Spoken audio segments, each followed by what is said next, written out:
Welcome to Andy Staples on 3, and the flip is complete. You started hearing about it a week ago. It happened on Monday. Dylan Raiola, 5-star quarterback, flips from Georgia to Nebraska with a poem. Definitely the first recruit to ever commit with a poem, I think. We've seen many live animals. We've seen a lot of things. I don't think we've ever seen a poem before. We're going to get to the poem in a second, but there's other quarterback news brewing. Dante Moore, a 5-star quarterback from the class of 2023, who flipped on signing day from Oregon to UCLA. Well, he's leaving UCLA, and he's going to Oregon. How about that? Dante Moore, who played at UCLA some this year, and in fact, that was probably the reason that he flipped to get that early playing time, because obviously Bo Nix was not going anywhere. Bo Nix was the established starter at Oregon. Dante Moore decided, I want to go play right now. He did get to play at UCLA and found out it's not so easy. Like, there's probably some seasoning that he could use. And so that's why it was interesting when he went in the portal. The two schools that you heard the most were Michigan and Oregon. Now, in both cases, there's probably an established person there in 2024 who's older. Now, for Oregon, that would be Dillon Gabriel, who was Oklahoma's starting quarterback last year. And remember, he entered the portal because Oklahoma essentially had to decide, if Dillon Gabriel's not going to the NFL, do we keep Dillon or do we keep Jackson Arnold, the 5-star freshman from last year? So that is how the quarterback dominoes fall. But for Dante Moore, it was either Oregon or Michigan. And we don't have a decision yet from J.J. McCarthy at Michigan, but we think that J.J. McCarthy is coming back for 2024. And so Dante Moore, I think, kind of wisely looked at this and said, I can learn behind a veteran quarterback who's really good in a good situation at a good program, whether that was going to be Michigan or Oregon. And Oregon was the place he initially wanted to go as a recruit the first time around before he changed his mind on signing day. So we'll see. He's headed to Dan Lanning and the Ducks. And this is not a move to start in 2024, because that's what Dillon Gabriel's there for. This is a move to start in 2025 and beyond. And I do think the way they were looking at it was a very mature way to handle that, because a lot of the quarterbacks don't want that. They want to play right now. They want to say, I'm ready. I can do whatever I need to do right here, right now, and I get to the NFL quicker.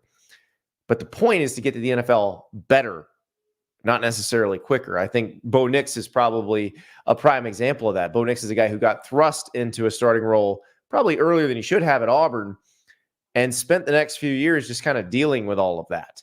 And it took the transfer to Oregon, kind of a reset, and then 2 years at Oregon. And now Bo Nix looks more prepared for the NFL. Like, if you'd have said Bo Nix is leaving Auburn after year 3 and going to the NFL, I'd have said, okay, he's not going to play. It's not going to work. So now I look at it and say, yeah, I could see Bo Nix being a quarterback in the NFL, being on a roster for a long time. And that's the goal. That's the goal. So Dante Moore making the smart move here, whether it was going to be Oregon or Michigan, was going to be a smart move either way, but a different perspective from a quarterback in the portal. Usually when a quarterback goes in the portal, it is for playing time. It is to go and start somewhere right now. But that's not the case right here. Dante Moore headed to Oregon. The Ducks, again, getting it done through the portal. This is something Dan Lanning did last year, upgraded the team quite a bit. This year, he's going to have to keep doing it because the competition gets even tougher as they get into the Big Ten. And obviously, they need to show that they can beat Washington. They lost to them twice this year. And now Ohio State, Michigan, Penn State, Wisconsin, new conference foes. So Oregon getting a little bit deeper and having a plan for the future. That's one thing that is a luxury in this day and age. If you have a pretty good idea who a quarterback's going to be in 2025, you are way, way ahead of the game. I think Nebraska knows who its quarterback is going to be in 2025, and it also could be their quarterback in 2024. That is Dylan Raiola. He commits to Nebraska, flips from Georgia on the same day that Georgia starting quarterback Carson Beck announces that he is returning for the 2024 season. Carson Beck had a legitimate shot of going to the NFL this year. It was a real decision. I saw on Twitter when he posted that he was coming back, a lot of people, what was the decision to make? No. There was a legitimate shot. Carson Beck could have been a day 2 draft pick, maybe even slipped in the first round, depending on how much people liked him in the pre-draft process, because he has what NFL teams want in terms of measurables. He has the arm they want. He's up against some pretty stiff competition if he decided to go this year, because obviously Caleb Williams, Drake May, Jaden Daniels still out there. But Matt Miller, who does a lot of great pre-draft stuff, works at ESPN, he said it as soon as Beck announced. He said, this is Carson Beck trying to be QB1 in the 2025 draft. So that happens there, is done. He's in Athens. That job's not open. Now, the Raiola flip we thought was coming for a week. I don't know how much Beck coming back had to do with that, but it does make it easier for Raiola to go to Nebraska and say, hey, look, I want to try to start right now, because they do have Chubba Purdy, Heinrich Harburg, who started games this season. Jeff Sims is back in the portal.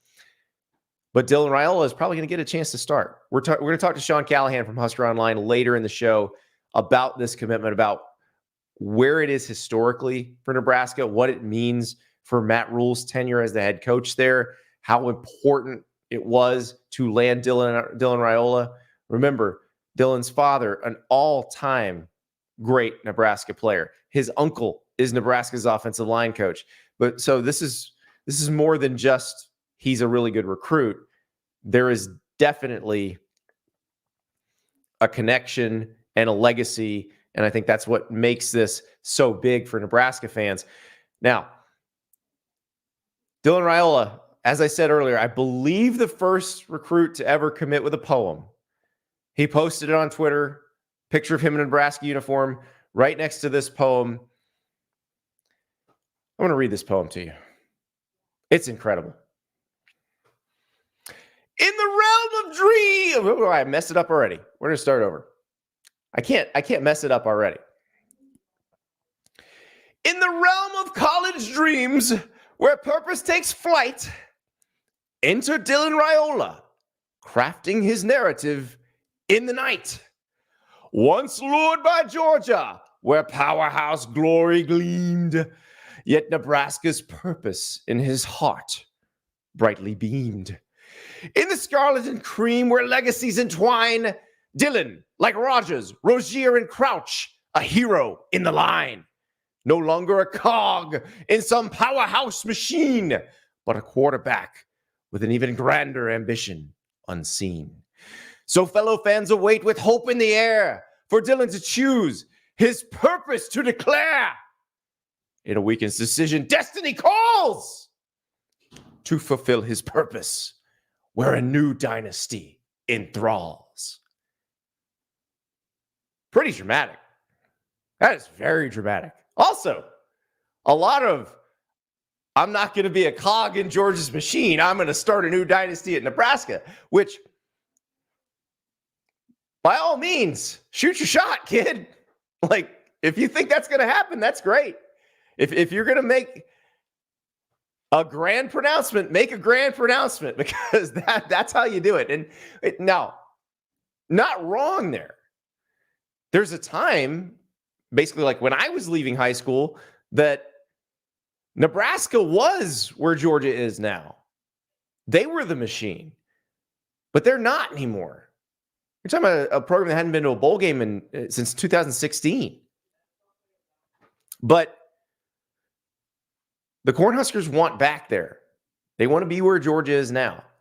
And so Raiola will try to be that guy. And listen, if he can pull that off, and I don't even talk about national title. I'm talking about getting Nebraska back into where it's a regular bowl team, where perhaps by the end they're in the hunt for a college football playoff berth in the 12-team playoff. They're competitive in the Big Ten. That's enough right there to cement your legacy, to make you a legend at that school. They're dying for that. These are some of the most passionate fans in America. They love their school. They want to see Nebraska compete again. And I think Dylan Raiola understands that. He's been versed in that his whole life. I mean, he has family members who can explain that to him very clearly. And I think that's awfully bold again. But hey, isn't that the point? Isn't this supposed to be a bold move by Dylan Raiola? Because if you go to Georgia, yes, you can expect that you're going to play on some really good teams. Are you going to walk into the starting job at a place like that? No. It's probably easier to walk in the starting job at Nebraska. But if you can be that guy who leads Nebraska back to being a annually competitive program, that's all it takes. That makes you a legend. So good luck to Dylan Raiola, and good luck to all the folks in Nebraska. I know you're really excited about this, and I don't blame you. A lot of news, though. A lot more quarterback news, a lot more transfer portal news. We mentioned Dante Moore. He's committed to Oregon now, the UCLA transfer. Carson Beck back at Georgia. Former Indiana offensive lineman Matthew Bedford, speaking of Oregon. So Matthew Bedford was one of the offensive linemen that Coach Prime at Colorado landed out of the portal, got commitments from early in the transfer portal process. Well, Matthew Bedford tweeted out an apology, said, hey, I acted hastily. I'm going to Oregon. So he's probably blocking for Dylan Gabriel this year. So the Ducks getting another one. Former Georgia edge rusher Marvin Jones Jr. commits to Florida State. That name, obviously familiar to everybody at Florida State. Marvin Jones Sr., his dad, won the Butkus and Lombardi Awards playing linebacker for the Seminoles. And this is an interesting one because Marvin Jones Jr. was playing at Georgia. It wasn't like that he wasn't getting any playing time at all. He played as a backup and as a freshman, as a sophomore. He played a fairly significant role. But this feels a little bit like one where, remember Jermaine Johnson Jr.? He left Georgia because he wanted to show he could be an every down player. He would have been on that 2021 Georgia defensive line that was just all aliens everywhere, bunch of first rounders. And he would have had a key role in that group, but went to Florida State to show that he could play every down, becomes the ACC Defensive Player of the Year, becomes a first round draft pick. This feels a little like that. So another big one. And for Florida State, they had Jermaine Johnson. Then they got Jared Verse out of the portal from Albany. Verse ended up staying a second year. So maybe this is the next great edge they get out of the portal. And obviously, it does run in the family playing defense at Florida State. Moonbot7 with a really interesting comment in the chat. Raiola could have my Huskers 7-0 going into Ohio State next year. The other thing about this that I think is interesting, you mentioned Ohio State. Remember, Raiola was originally committed to Ohio State and then flipped to Georgia. Had everything happened the same way at Ohio State, Raiola could have potentially been walking into a quarterback competition in Columbus in spring practice. But obviously nobody could have guessed that Kyle McCord would have started all year and then gone into the portal right after the season. But that one is very interesting if we look at it in hindsight. Now, I think he's got a really good chance of winding up starting quarterback at Nebraska in 2024.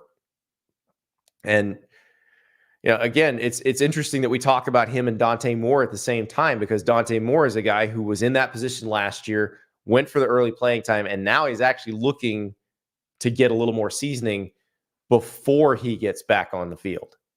So to each their own. Very interesting. Another interesting number that came out of Monday with Dylan Raiola flipping to Nebraska. There are now 18 schools that have 5-star recruits in the On3 industry rankings. So there's only 32 5-stars. It's essentially designed to mimic the NFL first round. So there's 32 5-stars a year, 18 different schools for the 32 5-stars right now. Now, it may not end up that way after Wednesday, but that's where it is right now. There were 15 schools that got 5 stars last year, 14 in 2022. So every year since NIL has been a thing, every full recruiting cycle since NIL has existed, the number of schools signing 5 stars has risen. And it's a small sample size, but this is, again, what the economists told us would happen if NIL or if any sort of pay system came into effect, was that talent would spread out because the schools that had less talent would be willing to spend more than the schools that typically had more talent. So I think we're seeing that play out. I'll be curious to see what the actual final number is at the end of this recruiting cycle, but it's 18 right now. So we'll see if that lands on 18, or if maybe it gets spread out even more. Who knows? There are a little over 24 hours left. As we said, I'm bad at math, but we have basically 34 and change hours until freshmen can start signing national letters of intent, 7 a.m., whatever your time zone is. I don't know that there are any on Atlantic time. There may be some overseas that may sign early, but 7 a.m. Eastern time basically is when it starts on Wednesday. So we will find out more about that, but very interesting recruiting development, portal development. And we got to go a little deeper into this Dylan Raiola flip. What does it mean for Nebraska? We bring in an expert. Sean Callahan from Husker Online explains how big a deal this is. We are joined by Sean Callahan of Husker Online. Huge news in Lincoln today. Dylan Raiola has committed to Nebraska. Sean, this is the biggest Nebraska recruiting news since? It's hard to really, compare it. I mean, you can go back to like that recruiting class that had Ndamukong Suh and Marlon Lucky, and it was a top 5 class. That recruiting class produced 2 eventual Big 12 players of the year, Zach Taylor and Ndamukong Suh in 1 year. They haven't had a guy this highly ranked since that Marlon Lucky Suh class. So in terms of ranking and, legacy, it's got to be right up there with one of the more high profile commits Nebraska's ever landed, especially when you talk about it as the quarterback position. Well, and the other piece of this obviously is who he is, whose son he is. And I wonder, Matt Rule got this job in basically a year ago. How many times has he heard that name over and over and over again between then and now? Oh, yeah. Really, for the last 3+ years, Dylan Raiola has been a household recruit name. I call him a grocery store recruit. Like, he's a guy that when you go to the grocery store, people stop and ask you questions about Dylan Raiola. And there's very few high school kids that have that kind of star power. But you go back to when Matt Rule came, the one coach that he retained on his staff was Donovan Raiola, the uncle of Dylan Raiola. And immediately that allowed Nebraska to stay in it. And then Dylan decommitted from Ohio State. The Huskers were involved with Dylan all the way through May. Then he switched his commitment, or he made his commitment to Georgia. But they continued to keep a dialogue because his uncle's here. And having the uncle in Nebraska on the coaching staff, it allowed Dylan just to have an open dialogue with what was going on. And they came back to the Michigan game this year. Nobody really thought much of that, though, because he was committed to Georgia. And you're like, oh, he's just here to see his uncle. But they continued to keep the ball in play to an extent to get to this point, which it's a shocker, I think, in the recruiting world to see a 5-star guy like this pick Nebraska right now. So we heard all this bubble up a week ago, that this was a possibility. And then also that coincided with Kyle McCord looking at Nebraska as a graduate transfer and then deciding not to. Should we assume that Dylan Raiola is going to be Nebraska's starter next year, or that he's going to come in spring practice with a chance to win the starting job? Yeah, I think it sets up for him to have a great chance to obviously be the guy and win the job. In the spring, you'll have Chuba Purdy, you'll have Heinrich Harburg, and Daniel Kaelin.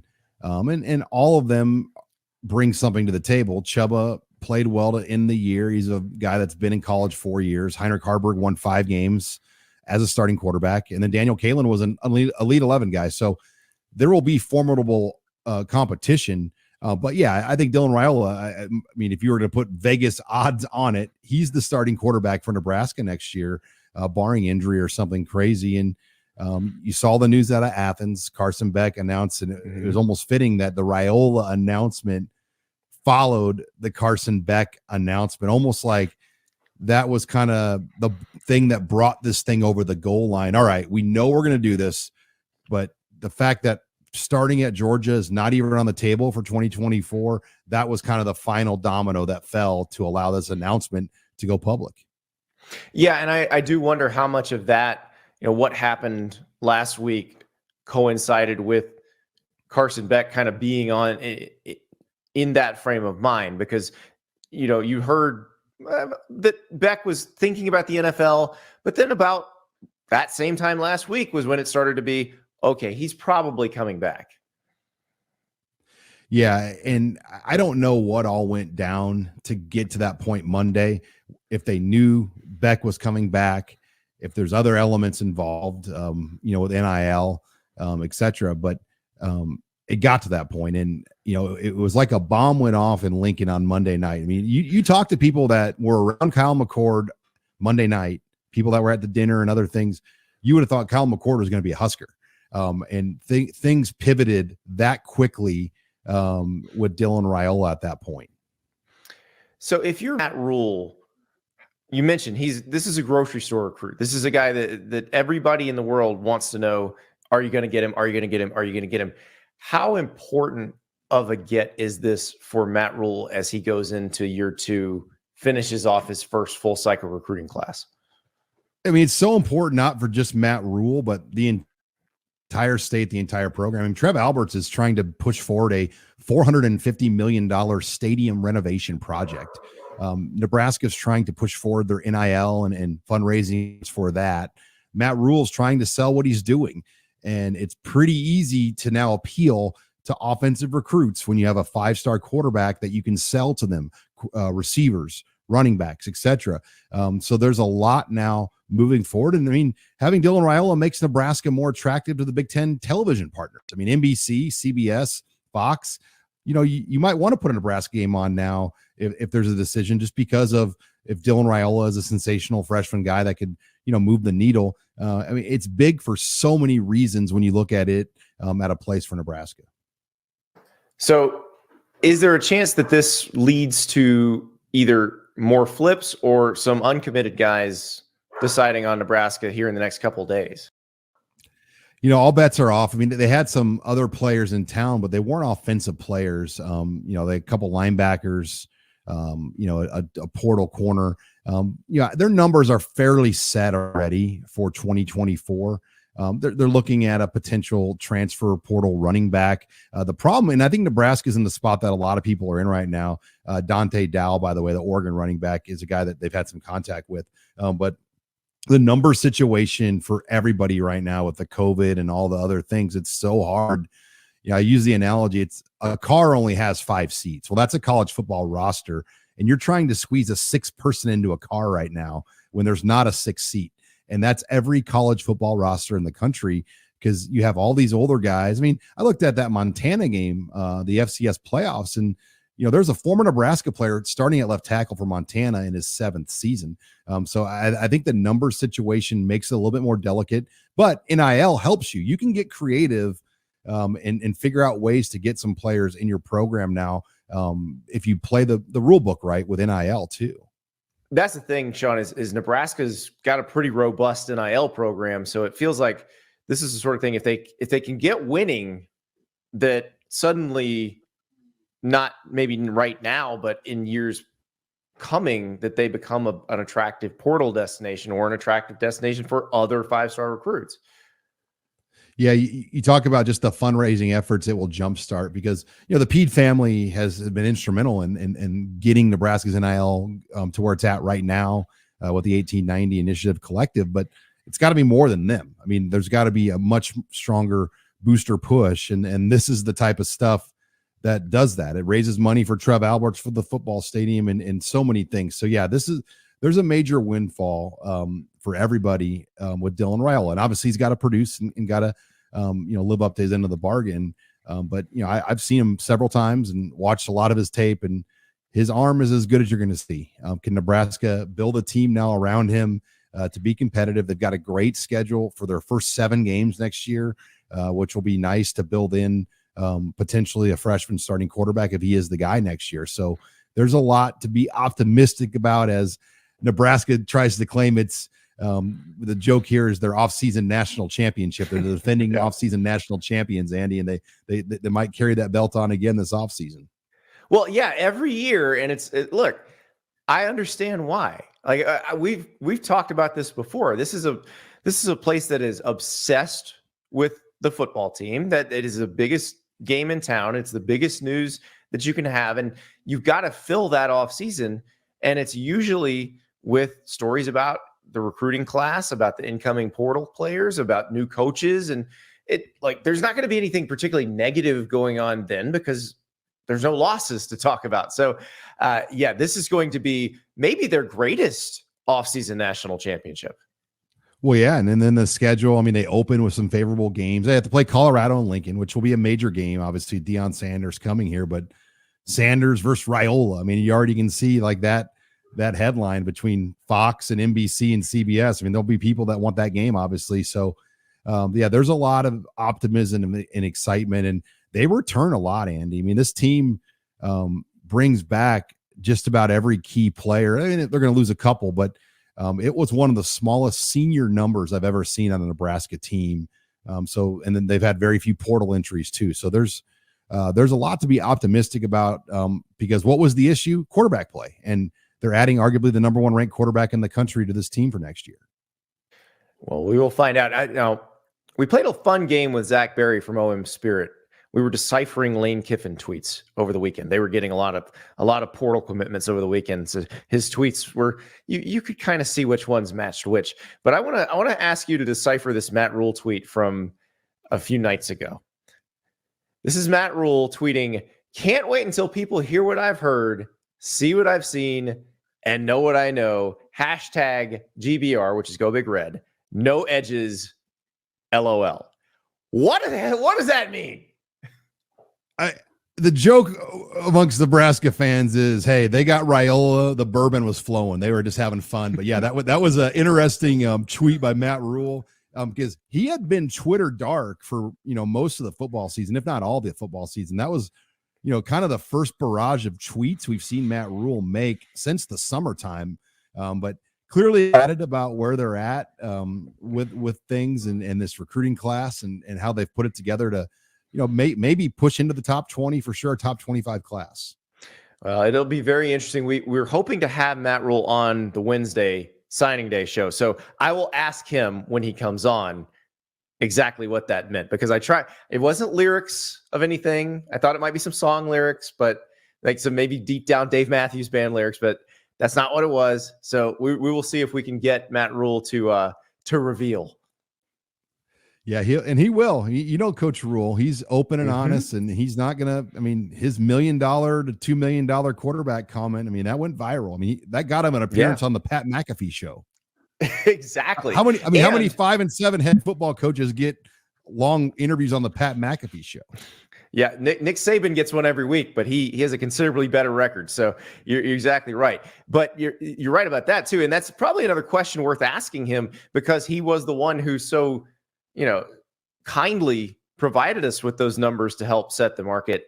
I imagine a 5-star quarterback who is considered one of the best in his class is not necessarily the cheapest thing in the world either. So, no, quarterback, it's at the Power 5 level in the SEC and the Big Ten and the top ACC programs. It's $1 million position for the top programs, if not more.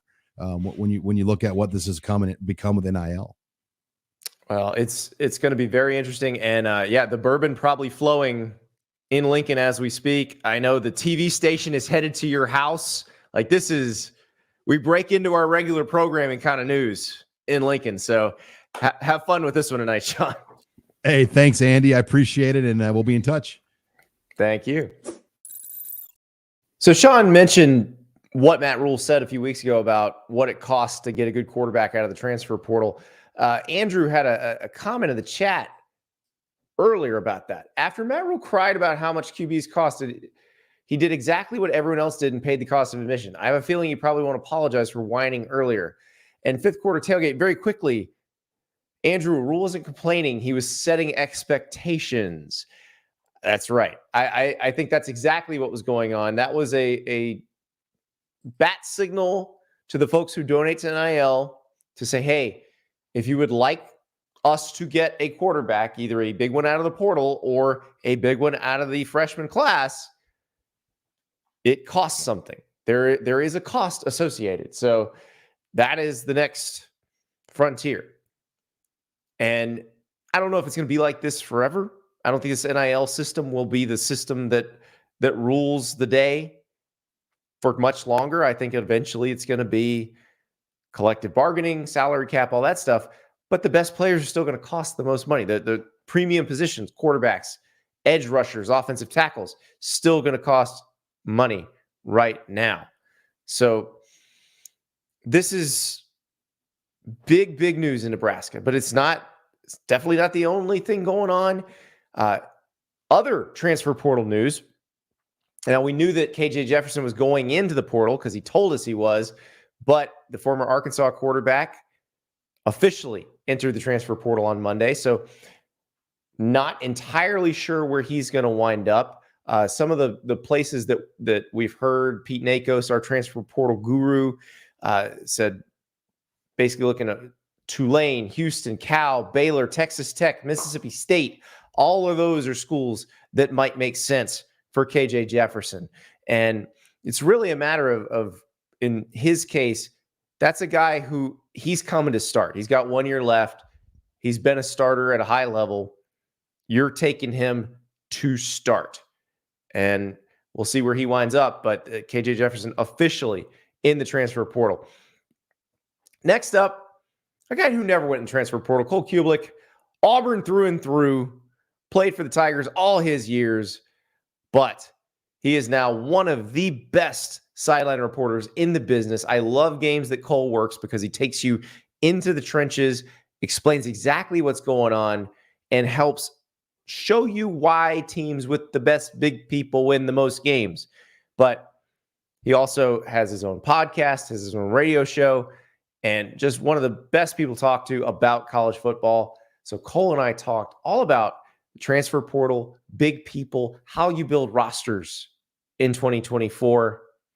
Here's Cole Cubelic. We're joined by the great Cole Cubelic. You can hear him on the Cube Show, his own podcast on Cube and Mac in the morning on Jocks in Birmingham. You can watch him on ESPN. Cole, your Birmingham Bowl is your next assignment, correct? Look at those graphics, by the way. Man, we don't mess around. We don't big play. Time here. Yeah, and then I like this. You said Cube and Mac. That's good. Usually quarterback's name goes first, so I'm just used to that. But listen, the center touches the ball first, and then he snaps it to the quarterback. There you go. It all starts with the center. Well, and the thing is, and this is why I love talking to you, because you understand where I'm coming from most of the time, and I understand where you're coming from most of the time. And I want to talk to you, like, when I texted you, it was after a conversation I had with somebody at my son's lacrosse practice, and we were talking about Florida's recruiting class, and they were saying, "Well, look at all these guys they've got coming in. They've got DJ Lagway and LJ McCray, and these freshmen are going to be great." And I'm like, "Yes, but who's going to block now?" I got in trouble on air. You'd love this. I got in trouble on Aaron Murray's podcast because we were talking about Alabama, Michigan. And all I said was, I'm not sure if I like the Michigan tight end group this year as much as last year. Now, not saying that collectively they're not as good or more talented. It's just last year, those guys were some dogs last year and helped them win the Joe Moore Award and helped them run the ball the way they did. Now, I think they're more athletic and more balanced this year, but I mean, it was the comments was all Michigan fan. You obviously ain't watched Michigan this year because our tight ends are 10 times better. was like, well, yeah, because they have a few more catches. Sure. I see what you're like. But I wasn't watching the routes when I watched them. So, yeah. Colin Loveland and AJ Barner are dangerous weapons in the pass game. Of course. But it is like the half of the tight end's job is to block. So that's what we're talking about. Offense. Yeah. Exactly. Although I do like that. I do like them up front on both sides of the ball at Michigan. Oh, for sure. 100%. That's why that game's going to be so much fun.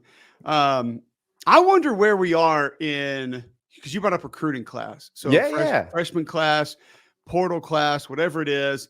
And I'm just going to go ahead and preface, I'm probably going to get a kid wrong, going to the wrong school, or not committed, is committed, still there, not still there, in portal, out of portal. Because listen, I've got literally, I could pull my backpack out. I've got pages of notes and I don't know where everybody is. I can't keep up with it. But I wonder, Andy, are we getting past like the continuity part of this, the chemistry part? How mercenary are we ready to go? Or are a lot of guys ready to go and just say, give me my talent, we'll figure the rest of it out. I don't care, scheme, guy, bad apple, good guy, lazy, no motor, best motor, fights every play. Just give me my talent, and by God, we'll figure it out somehow, some way. Like, how far down the mercenary path are some of these coaches going to go with how much movement we have? Well, I think it's interesting because let's look at the 4 teams in the playoff right now. And I'm, again, we're talking up front because I care if you can block and I care if your 4 can beat their 5. Like, those are the 2 biggest, indicators of winning to me. I don't think you can have good play up front without good recruiting out of high school. And if you look at Alabama, at Michigan, at Washington, and at Texas, it's all homegrown guys for the most part. Michigan will spot, like, it was Olu Olutini last year. It's Ladarius Henderson this year. Good. But for the most part, they're guys they recruited out of high school. And you go to Alabama, they take a tackle from Vanderbilt 2 years ago, and he helps them out. He's one of their best players. They've been very selective with how they've done it. And it's interesting to see some of the guys defensively that Alabama's up with, because actually you were bringing that up. I was just kind of trying to run it through my brain. I know Bama's had a couple of JUCO guys like Jaron Reed, I think, and some of those guys, but like, have they taken a just straight transfer D lineman that's been really good for them? I can't think really so. Think and like Jaheim Otis, Tim Smith, those are all guys that they got out of high school. Go back, Boyd's been there forever. Yeah. It's I'm with you. And you look at that Texas defensive line, they're not just saying, oh, let's go get most talented guy in portal and plug him in. It's guys, and especially now with what they have for their D-line coach, you probably want them around a couple of years because you're going to need to be calloused up to be able to deal with hard coaching, but you're going to be a really good player at the same time. So it's a great point. It feels like it needs to be the most, I guess, patchwork position out of the portal. And when I say that, what I mean is, you're deficient in one small part, go get a guy, but you also are going to be a little more careful with maybe character or fit or what he was asked to do, athleticism, physicality, whatever that is, and bring him in. Because let's look at the Auburn offensive line last year. I mean, they upgraded at talent at probably at least 4 spots. And then Xavion Miller, the JUCO tackle, kind of came on a little bit later. He wasn't a full year starter like Dylan Wade was on the left side. They were better, but they weren't great by any stretch of the imagination. And not that Hugh needs a group that's just going to, be 95 Nebraska or anything, but they took a few steps. But you wonder if they had another year or 2 together, what could they actually turn into? So it's interesting to see, like you mentioned Birmingham Bowl, and people are like, man, how's Troy so good? Why is Troy so good? Well, their quarterback's been there 6 years. Their running back's been there 4, and most of their offensive linemen have played a few years together. That's where we'll start. And I don't feel like we need to go a whole lot further than that. I embedded with Troy for the 2018 Nebraska game. It was one of those situations where I called the SID in spring practice that year. I said, listen, you guys are going to beat Nebraska in September. I want to embed with you guys. So this is Neil Brown's coaching that team. Yep. Gunnar Watson was a true freshman on that team. I was telling somebody the other day, they were asking about the portal, and I said, I remember ESPN sent me to Orlando to cover the Under Armour All-American game, and Bo Nix was in that game with like Owen Papo and Trey Smith and Darian Dalcourt. And I said, I had one kid, and she wasn't in school yet. Now I have 3 kids and 2 of them are in school. And Bo Nix is still playing college football. So either I've been really busy or he's been playing college football forever. Maybe a little bit of both. But it's wild, man, how long some of these guys are around. And we're starting to see that with some of the names that you have seen pop up on your Twitter feed. And you're like, oh, yeah, he's going to the NFL. And you're like, wait a minute, portal? That says portal? Like Grayson McCall has a year? What? Yeah, that one blew my mind. I had Trey Biddy on the show a couple of months ago. And he goes, well, KJ Jefferson's got a decision to make. And I was like, on what? Which agent he's going to choose? What are you talking about? He's like, well, he's got another year. I was like, I'm sorry, huh? Another year? So but I don't even try to figure out who has another year. It's cutting off so quickly, though, because like Kyle McCord does not. He has 1 more year. Yep. Like I feel like we just got to know Kyle McCord, but he's got this year at Syracuse and he's done. That is a weird one. For sure. Now the 2020s are finally cycling out. Like anybody who was in college in 2020, they are probably playing next year and then they're done.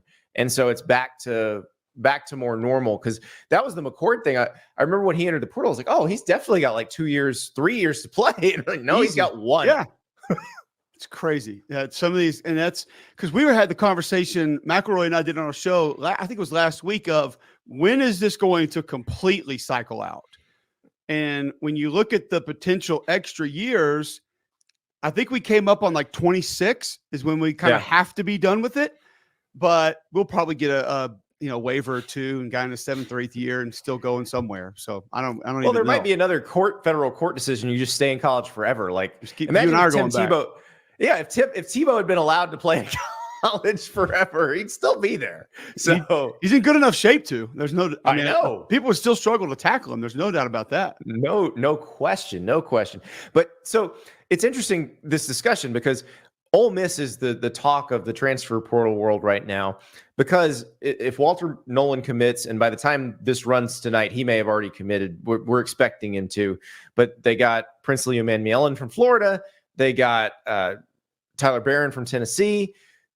That's a pretty big overhaul in the trenches through the portal.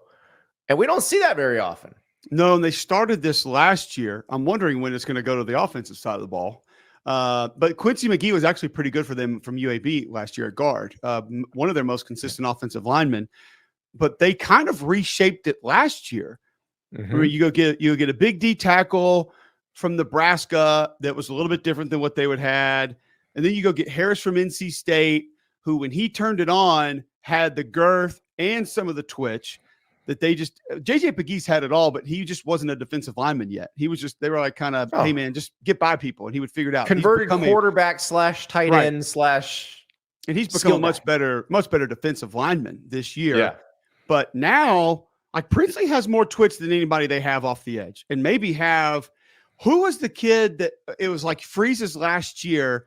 He was like 210 pounds, and he blew up Jalen Hurts on one play. He rushed off the edge, and he looked like a damn corner. I forget the kid's name. Something Hughes, maybe. Something I can't. He was lightning off the edge, but he was literally like 210 pounds. And they haven't had anybody with that kind of twitch in a long time.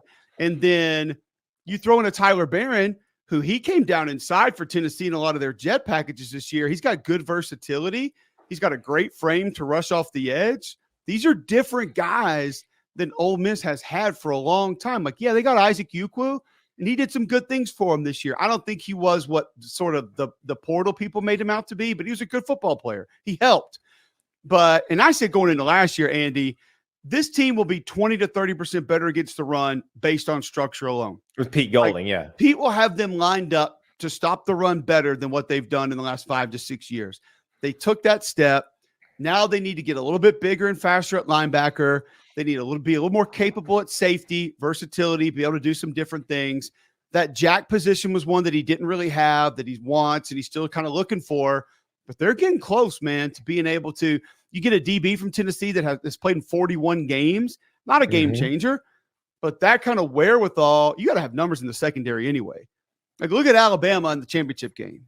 All of a sudden, here comes Trey Amos and Jalen Key after Kool-Aid McKinstry gets knocked out of the game, and they have to make some plays, and they did. They both made big plays down the stretch. You just got to have numbers on the back end. So I think it's valuable to be able to go get somebody in safety that he played nickel at Tennessee. He can play safety probably. So they are revamping that defense specifically at the line of scrimmage. And this year, I said last year, they're more different than they've been in probably maybe since they had Kim Dichie.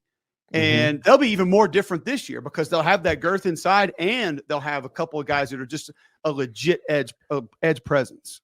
Well, if they get Nolan, he actually He can a do all of lot it. of Kimdichie comps with Nolan. He's probably a little quicker than Robert was inside, but there's Until some he similarities takes there. Deontay Brown and recocks and dumps him on his back individually, I will avoid that comp at all costs because that still is one of the most impressive football feats I've ever seen in my life, what he did to him that day. But nonetheless, Walter Nolan can do all of it, man. Like he's big time. I wonder if Lane has kind of figured something out in this era of college football because we talk about the teams in the playoff, Alabama, Texas, Michigan. Those are teams that already were good up front before the system changed. And so they could keep it going because they already had good people up front. And you could just sort of, you keep that rolling and you're producing first rounders, which helps.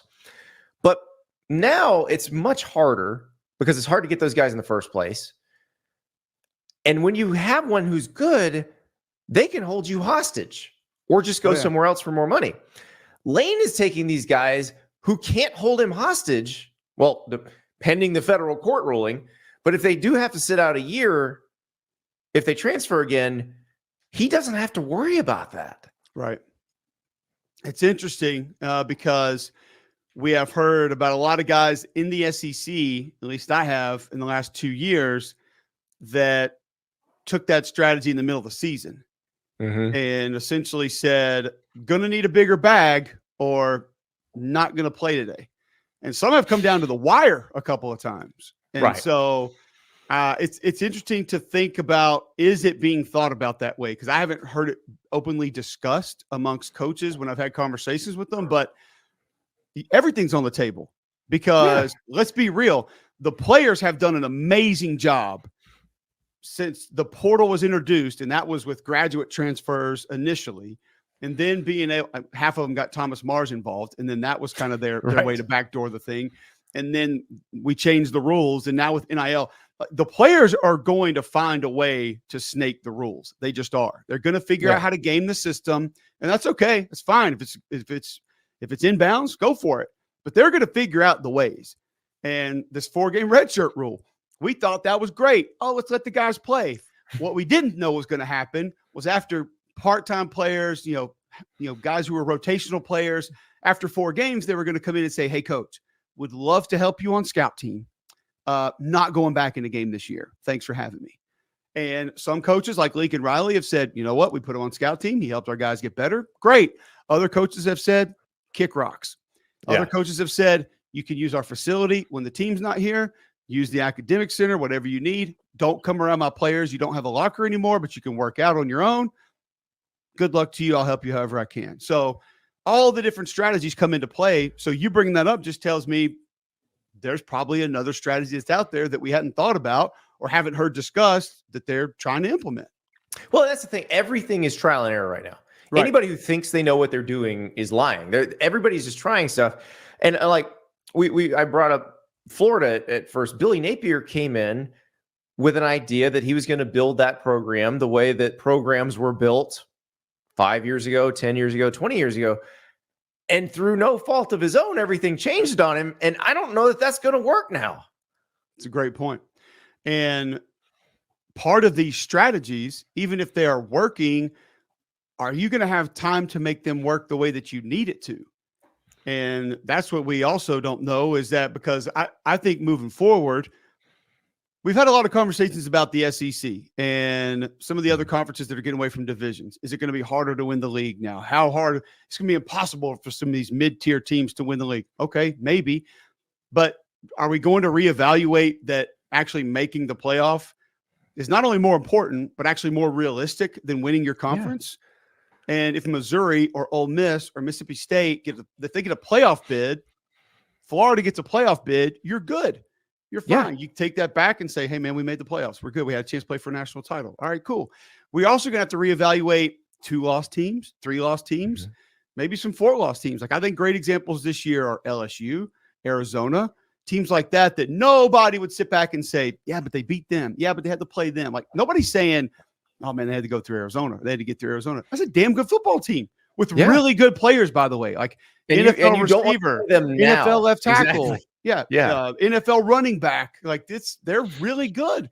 So I think all of this is going to have to be reevaluated as to how we approach it, how we manage it, how we deal with it. And you said it perfectly. It's all trial and error, which means some of them are going to fail. And guys aren't going to have time to figure it out because the trial that they decided to go with didn't work out. Well, and we saw the new SEC schedule for 24 last week. We'd already seen the 24 Big Ten schedule. I went through all of those again this week. Oh, my God. One, for the viewer, it's so much better. It's great. But the idea that some teams got to be undefeated to be considered good, we got to let that go. Got to get out because there just aren't going to be undefeated teams in those leagues. Well, you're one that surprised me because I think you may have been the first one that responded to my tweet. And I said, who's looking at these schedules saying, yeah, they definitely should have gone to 9 conference games? Now, want to? Absolutely. Wish they would, of course. Best for business? Probably. Maybe not. You could argue that both ways. Yeah. But there wasn't a part of me that actually saw that said, we need to add more bulk to what we're doing here. I don't think you should have Texas and Texas A&M in the same league and not play them every year. I think that's bad business, but I do understand that my side of that argument is going to get much more difficult as people internalize these schedules because we got little Cubes joining the show. Very nice. Yeah, 6-year-old thinks she's being cute right now. So nothing wrong with that. Listen, mine now want to be on the because they're like 14 and 12. They're like, we got bits for you. We've scripted if the 3-year-old figures it out, he will come sit on my lap and I'll put a show on for him and he'll be fine. But trust me, he doesn't know I'm here yet, or else he'd already be in here. Be like watching a Rick Stansbury press conference when he was Mississippi State's basketball coach. But no, I mean it is. Oh, there we go. We got the iPad. This is parenting 101. I've got it all figured out. If he knows I'm in here, he's doing it. He's coming in. You can't stop him. So, Cube, I want to ask you this. I know we're diverting here, but this is important stuff. We got lots of listeners who are entering parenthood, or maybe they just got married. They're about to start a family. Were you a we're never going to put screens in front of our kids person before you had kids? Everybody is.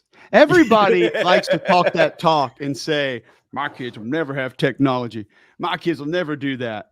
We go to dinner as a family every Thursday night, and it's almost become iPad night.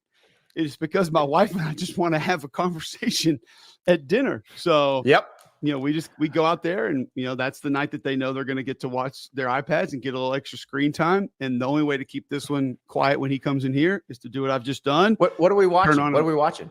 I found this guy. I think it's Greg's Garage. Is it Greg's Garage or Jason's Garage? Something. He does these like digital monster truck videos. Awesome. You can't really kind of see it. So he basically makes the tracks, and it's like digital monster truck videos, but he's got them like jumping these ski jumps and like Olympic ramps and stuff. And then they have these giant hammers that hit them. He thinks it's the coolest thing ever. So turn that on. I will tell you, we did the same thing with our kids. Like we were thinking, oh, no screens. Then we were like, oh God, our sanity, have some screens. And I will tell you right now, so since football season and we've been doing Friday night family dinners, we'll go out to the neighborhood pizza place and they don't touch their phones. They talk to us the whole time. Like it's so you can do it. Like you can raise a functional human being who can talk to other people. I promise. Even when they use the screens. So, but we're going to let them have it right now. So that's beautiful. I appreciate it, Cole. Cole, it has been a pleasure. And this is fun. I appreciate when I'm talking to someone else who goes from the inside out when they watch this game because I feel like it's the only way that works. So who was somebody was talking the other day about they were asking receivers and this and that. And it was a line. It was AQ Shipley, someone on Twitter. He's like, man, I don't even see that. I don't even know what you're talking. Like, my eyes don't go there. So, but I will say, working with Jordan Rodgers every weekend and working with McElroy every morning, I have probably become, and I'm still way deficient. I'm still way behind on coverages and strategy. And I'll tell you who's been a massive help for me is Roman Harper every Monday, because he will show me things and tell me things. I'm like, I thought you motioned that guy to get this. And he's like, no. He's like, you motion this guy so you can't press, and then he's going to have a free release and have space to be able to go here. I'm like, wow, they didn't teach us that stuff in the O-line room. Like, you and Greg were talking this morning about something, and Greg mentioned, man coverage, DB turning this way, and he said Jacksonville State played the fourth down, because I asked if him, you're young DB, do it this way. If the safety doesn't blitz, can he even attempt that throw? Because I saw the safety come down, and then but it felt like he threw it before he knew he was blitzing, and he got all mad at the DB because he gave up inside leverage. He's like, you can't give up an inside release right there. It's blasphemy. DB can't do that. I was like, yeah, I would have never thought that, but cool. I mean, I guess that's right. I'll take your word for it. I don't know. And that's why it's the ultimate team game. Yes, Cole, 100%. Thank you so much. That's Cole Cubelic. And yes, sometimes you get a little caught up looking in the trenches, don't know as much about the secondary. Sometimes you get caught up looking too much in the secondary, don't know much about the trenches, but that's what makes it beautiful, because there's an expert in all of them, and Cole is definitely an expert on the big guys. So no offense, only defense has been hanging out in the chat a lot of the night. Signed off, said, got to go, guys. I wish you all good luck. College football, the greatest reality show out there, baby. And I was thinking of this as watching the news unfold as we were talking to Cole. So we've got Jordan Lyle, the number 2 running back in the class of 2024, according to On3's rankings. He has flipped from Ohio State to Miami. He plans to sign with Miami on Wednesday, so that happened. Also, Malachi Nelson, USC quarterback, officially in the transfer portal. He announced that he was going in a few days ago, or I guess it was last night. It was last night, right after our show ended, he announced it. Now he's in the portal. Also in the portal, Damani Jackson, the corner from USC, and Tackett Curtis, the linebacker from USC. So a lot going on in the old transfer portal. The Malachi Nelson, we're going to talk to Pete Nakos about that on Tuesday, about that particular move, because I think there's a lot of people who see that and they're like, what is going on at USC? And I don't think the Malachi Nelson one is necessarily a symptom of there's something horrible going on, what's going on with Lincoln Riley's program. I think that's Lincoln Riley making a choice. And that was one, as you heard, as the season was going on, they didn't necessarily think Malachi Nelson was going to be their starter in 2024. The fact that Lincoln Riley went almost immediately to start looking at portal quarterbacks, and that Will Howard, the Kansas State transfer, is potentially headed to USC, should tell you all you need to know. Yes, Malachi Nelson was the number 1 recruit in the class of 2023, but it doesn't always mean you wind up being what you're advertised as once you get on campus. We saw Caleb Williams immediately jump into that role when he was a freshman for Lincoln Riley at Oklahoma, but that just wasn't the case this year at USC for Malachi Nelson. So now he's looking elsewhere. We'll see about those defensive guys. The Damani Jackson one, I believe he's already picked up an offer from Michigan. And that one feels like Dante Williams moving from USC as the DB's coach to replace Fran Brown at Georgia. That might have a little bit to do with that one. So we'll see what happens with those guys. But yeah, USC be a lot of turnover, it looks like. Speaking of turning over, we're gonna be having a coin turnover a little bit, because that is our guest picker this week. We're going with the coin as we pick these bowl games. Now we're going to do 7 tonight and 6 tomorrow, because here's how it works. We like to get the picks out about 4 or 5 days in advance usually, because we want to give them time to breathe and give people a chance to look at them and do their own research. And we don't have a show on Sunday night or Monday night. So we don't have a show Christmas Eve or Christmas Day. And so we're trying to get all of our picks in for the games through the 26th, because we'll be back on the 26th, but we'll be back at 8 p.m. Eastern time. So some of those games will already be over. So we're going to do that. But I want to tell you right now, this is my public service announcement for bowl season. And I realize I talked about the Jacksonville State game last night, but if you didn't watch the Famous Toastery Bowl on Monday, you're missing out. Old Dominion, Western Kentucky. This is essentially the Bahamas Bowl. Remember, the stadium's being renovated in the Bahamas, so they had to move it to Charlotte, to the stadium where Charlotte plays, not the Panthers, where the Charlotte 49ers, Biff Poggi's team, plays. And what unfolded Monday was a glorious exhibition of football. Old Dominion goes up 28-0.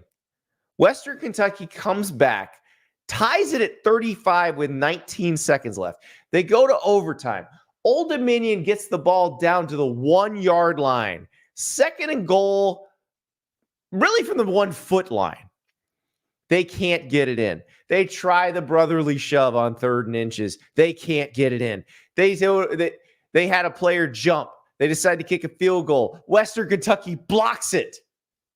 And then Western Kentucky walks it off with a field goal. Their 3rd-string quarterback had put up an unbelievable stat line. It was just a tremendous game. And it was one of those that this is why we watch. And what did our commenter, No Offense, Only Defense, say? Greatest reality show out there, baby. It was tremendous. Now, we got bowl games. So starting Tuesday night with the Frisco Bowl. And we're going to go through games until the Saturday afternoon window. And then we'll pick up with the Saturday night window right after that. All right, here we go. The Frisco Bowl. Tuesday night. UTSA versus Marshall. UTSA is an 11.5-point favorite in this game. Now, we're going to go quick on these because, again, they're very hard to predict. We don't know who's motivated and who's not. The guest picker is a coin because I think the coin's probably going to have more success in these games, even though we've done our research here. So this is a crazy one because we didn't go over this on the show because there was so much more news happening at the time. But when Cam Fancher, the Marshall quarterback, entered the transfer portal, Charles Huff, the coach, said the kid was miserable and fans hate him. Now, Huff has come back and apologized for those statements and said, hey, I was projecting and I didn't mean to paint with a broad brush. But basically, he wasn't lying that there was a vocal portion of the very vocal minority in the fan base that was very critical of Cam Fancher. There's not a ton of NIL money at Marshall, and so he went to the portal. And so Cole Pennington, son of Chad Pennington, would be the starter for Marshall in this game. UTSA, Trey Moore is not playing, the edge rusher, who is the AAC Defensive Player of the Year. He is going to transfer somewhere big. Frank Harris, though, is playing his final game at UTSA. They are an 11.5-point favorite. It's a lot of points. But given the situation with the portal at Marshall, I'm going to go with UTSA here. I'm going to pick them to cover. The coin, heads UTSA, tails Marshall. It is a tail. Producer River, write this down. The coin has chosen Marshall and gets 11.5 points. Next up, the Boca Raton Bowl, USF and Syracuse. This is a tighter spread. Don't know what's going to happen, but you got a team in flux with a fired coach in Syracuse. They're actually 2.5-point favorite against Alex Golish's first USF team, which he led to a bowl game in his first season. Now, Syracuse, Garrett Schrader is out after shoulder surgery. Braden Davis, the freshman listed first on the depth chart. Dan Villari, the converted tight end, they were using him in some Wildcat situations. So this could be pretty interesting. Meanwhile, at USF, Byron Brown is coming back. He was a redshirt freshman this year, was a really good quarterback for Alex Golish in year one. I am going to take the Bulls in this game. I think Golish has done a really good job. I'm excited to see what he does with that program from here. So I'm going with the Bulls and getting 2.5 points. Let's see what the coin says. Heads USF, tails Syracuse. We flip it. It is a tail, Syracuse. The coin disagrees again. Me and the coin are getting after it now. Let's go to the Gasparilla Bowl. We're staying in the state of Florida. Georgia Tech versus UCF. This is a 4.5-point spread. The rare bowl game where the two-star quarterbacks, this is a non-playoff game, where the two-star quarterbacks are both playing. Haynes King versus John Rice Plumlee. I am very excited for this game. I have really enjoyed the Haynes King renaissance this year at Georgia Tech. I have truly enjoyed that. You know, he talked about fixing his mechanics after leaving Texas A&M, but he's done so much with his feet, and he's just, it's been really great to watch him grow in Brent Key's first full season as the head coach there. UCF, we've seen them be, you know, we saw them blow a lead against Baylor. We saw them destroy Oklahoma State, push Oklahoma. You don't really know what team you're going to get from week to week. Both these teams have lost players to the portal. I don't really know where to go with this, so I think I'm going to take the points here. So I will take Georgia Tech and the 4.5 points. Heads, Georgia Tech. Tails, UCF. What does the coin say? It is a head. The coin agrees with me. The coin will also take Georgia Tech. I am fascinated to see how me and the coin do on these. Next up, oh boy. Tennessee fans, hold on to your butts. Arkansas State versus Northern Illinois in the Camellia Bowl. Northern Illinois is a 2.5-point dog to the Red Wolves. I know what you're thinking because you probably only watched one Arkansas State game this year, and it was probably the season opener against Oklahoma. That was the one where they lost 73-0. Well, I tell you what, Butch Jones' team, brick by brick, with their 5-star hearts and their they didn't win a championship of life. They didn't win a Sun Belt championship either, but they did beat Texas State 77-31 in the season's penultimate weekend. So I'm not counting out the old Red Wolves. I'm not counting out Butch Jones. He had a heck of a run at the end of the season. Northern Illinois basically changed up their offense midseason. That's how they went 5-2 down the stretch to get into a bowl game. I'm still going with Arkansas State. But what will the coin say? Arkansas State, heads. Northern Illinois, tails. We are flipping. It is a head. Butch Jones has me and the coin on his side. Now we go to the game that Cole Cubelic will be on the call for. The Birmingham Bowl, Saturday at noon Eastern time. Troy versus Duke. And what you're thinking, Duke is a 7.5-point underdog to Troy. Now remember, both of these teams lost their coach. John Summerall from Troy, he's off to Tulane. Mike Elko from Duke, obviously off to Texas A&M. But Duke lost Riley Leonard. That's the big one. Now, Riley Leonard wasn't there all season either. He was injured at times. But the difference between Duke with Riley Leonard, Duke without Riley Leonard was pretty stark. And Troy's pretty good on both lines of scrimmage. So I'm going to go with the Trojans in this game. What is the coin going to do? Heads is Troy. Tails is Duke. It is a tail. The coin selects Duke. All right, we move on to the Armed Forces Bowl Saturday at 3:30 p.m. Eastern Time. James Madison in a bowl game. Remember all of the hubbub about whether they would be allowed to play. There were not enough bowl-eligible teams, so James Madison, even though they were transitioning to FBS, allowed to play in a bowl game this year, just like Jacksonville State was in the bowl game they played in Saturday night. So it is James Madison against Air Force. Air Force obviously started the season very well, kind of fell off as the season went on. James Madison lost their coach. Kirk Cignetti is at Indiana already, but I think the Dukes are ready to prove a point in this game. I am going to go with James Madison, but what will the coin say? James Madison is heads, Air Force is tails. It is a tail. The coin selects Air Force. Me and the coin are on opposite sides quite a bit here. All right. One more. We're going to do 6 of these tomorrow night, too. The famous Idaho Potato Bowl on the blue at Boise State.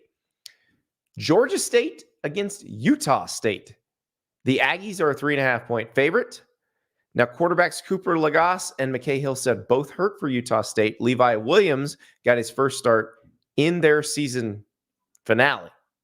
Will he start again? Blake Anderson has been non-committal about who's going to start. Georgia State, meanwhile, missing a dozen players from the two deep from its final game because of injuries, transfer portal, you name it. I am going with Utah State here in the famous Idaho Potato Bowl. But what will the coin say? Georgia State is heads. Utah State is tails. Utah State is a 3.5-point favorite. It is Utah State. So we will see how I do against the coin. Tomorrow, we got big games coming. South Alabama, Eastern Michigan, Northwestern and Utah. The hits keep coming. Listen, if any of these are as fun as the Famous Toastery Bowl, guys, it's going to be a treat. If we can get even one more game like that one, if we get a playoff game like that one, the ratings are going to be through the roof. I cannot wait. The coin will be back tomorrow night. I will do my research. I still don't know if I'm going to beat the coin. I'm going to be honest with you. But Pete Nakos with some Nakosifications joining us tomorrow. We will talk deep into the transfer portal because there's going to be more news. There's going to be a lot more to chew on by tomorrow. Also, Marty Smith from ESPN joins us. He has a book out that you need to be putting in a loved one's stocking this Christmas, but also just some great stories from the road this year. Marty's seen it all, and he is getting ready for a big-time playoff. So we got all that for you tomorrow. Always fun. Be more news, guaranteed. Talk to you then.